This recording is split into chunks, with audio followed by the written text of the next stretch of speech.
You know, I did not expect to cry the last number of chapters. I also didn't expect to end a little pissed off. I'm over Gertrude. I've been over Gertrude for a really, really, really long time. Come here.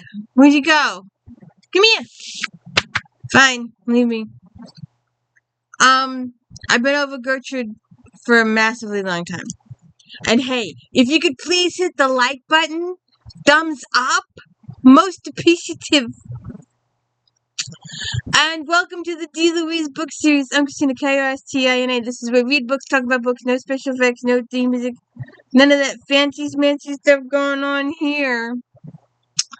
And, Rings is arriving today. Yay! But you won't see it for a couple months. But anyway. Alright, so this is book 29.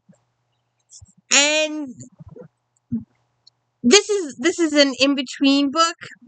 I was reading a series, and I need to start a new series, but I couldn't start the new series right away. I needed a bridge book so there's been a couple of bridge books. A lot of books come in that I had ordered. So the last couple of books have been my bridge books. I'm going to go back to a series. There's another couple of one-timers that come through that they're series I've been reading for a long time, and they're just showing up, like this one. I'm like, oh shoot, I missed this when it came out. I need to read this. There's a couple of books I'm doing this week that are like that. Then we'll get back to, I have a couple of different series I want to tackle. But I can't go directly from one series to another series. I gotta have a book break. I gotta, and these are easy because these are my books. These are my authors. I'm familiar with the plot, the setting. I know who all my characters are. I know who all the extras are. All that kind of situation. So they're easy just to go with the flow.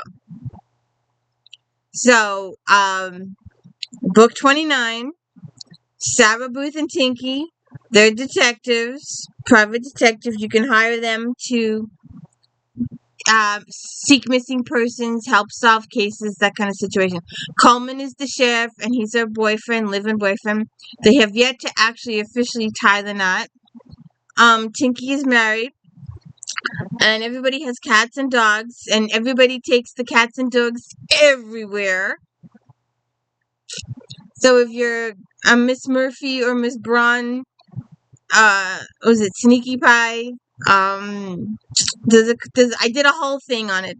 D. Louise book series, If Then, cat mysteries and dog mysteries, and then there's Dog Days of Summers, including cats. There's quite a few different if thens on the animals, because there's quite a few different books told from the point of view of the animal. So, anyways, so Tammy shows up. Oh, well, we don't see too much.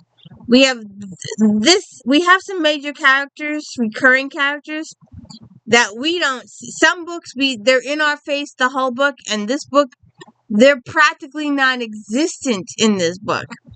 C.D. Falcon, the reporter,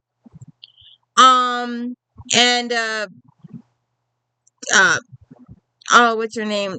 The lady that runs the diner. I forget what her name is, but we don't see her either. But we see some of Harold, our banker. We see a little bit of Pauline, the hairdresser. Police Chief Garwal is a very bad guy. And we see a little bit of Tammy Odin. She's Madame Tamika. She's the fortune teller. We see a little bit of Oscar. There's another guy, the cop that we see some more of. But mainly it's Sarah Booth and the animals, and Tinky. She's not as prevalent as she usually is, but she is prevalent. So anyways, Tammy shows up and tells Sarah that someone has stolen Tilly Lawson's dog. And so Sarah and Tinky get on the dog napping case. They also talk to this guy, Dawson. He runs a website that posts about missing animals, offers rewards for the missing animals, that type of situation. So it is until that you slowly reveal that it's dog fighting, and these cruel, horrible men. And this lady's son even steals her dog for the dog ring. And then this rich, spoiled, rotten lady gets involved too. And she decides she wants the dog for hers. And it's not her dog. But my daddy said I can have the dog. But it's not your dog. It belongs to somebody else. Why don't you go to the pound or rescue a worthy animal? Help save an animal's life. But I didn't want to do that. I want this dog. Well, that dog belongs to somebody else. So stuff it. So Sarah talks to Tilly, and she tells her someone used bolt cutters to cut the bolt on the gate to get a hold of the dog Jezebel. And then they talk about the kidnapping business going on and how many other dogs in the town have been kidnapped. And Hound Dog Patrol is run by Dawson, the pet rescue guy. And he becomes a little questionable. You're not sure whether he's a good guy or a bad guy. He rides the fence there. He's got some motives. And then they rescue one dog. They take the dog to the vet. The vet says, Biddy McClan is also suspect. Go talk to her. They talk to her. Sarah gets to know Dawson, who says Lois Wims, one of the detectives, found an online link for sale of a female dog that looks like Jezebel. So they follow the link to this lady Mij, and they get there, and Mij and the dog are nowhere to be seen. And then someone steals Sarah Booth's dogs and cats. And so then someone steals Chablis, Tinky's dog, and they all go missing. And it becomes a frantic search for these missing dogs. And then you learn that the woman that has hurt Sarah Booth's previous boyfriend, who is a movie star, is alive and well, and she's running a bed and breakfast in the neighboring state. And she's been terrorizing. She's on the most FBI's wanted list. She's terrorizing Tinky, and yet she's out there free, roaming the place, blah, blah, blah. She's committed all these crimes, but she's working with these bad guys, and no one and it's only Tinky Coleman, Sarah Booth, only that small little group really cares what this woman is doing. And this woman is terrorizing Tinky and Sarah Booth. And in the end, we get some questions about Sarah Booth's parents. So that's a cliffhanger that's not answered. And what, if anything, has Gertrude to do with that? If anything. Because this was a really long time ago. I'm not exactly sure how old Gertrude is. Has she been this evil for this long? So we have a dog napping ring. We have Sarah Booth's dogs kidnapped. Chablis kidnapped. It's just a mess. It's just a mess. And I didn't expect to cry the end of the book. There's a couple of revelations that I ended up crying the last few chapters.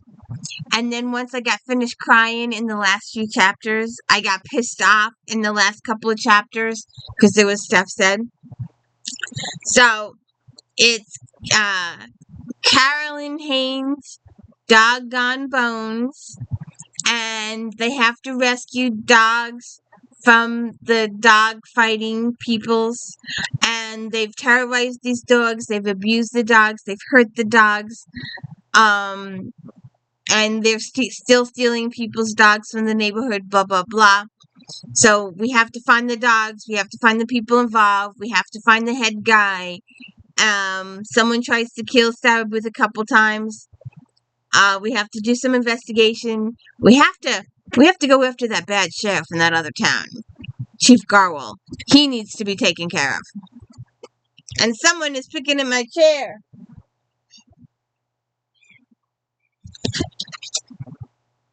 Someone is picking at my chair. So we would appreciate it if you'd hit the like and subscribe and enjoy the book, because it's a good book. It was enjoyable, except of course the fact that I cried the last 4 chapters, and then once I finished getting through the cry, then I got through a mad cry. I was so pissed off the last couple chapters. Pissed off at Gertrude, pissed off at Judy. Judy is her ghost, by the way. A lot of unanswered questions going on. Upset about the dogs, the whole 9 yards. So check it out. Let me know. Have a good one.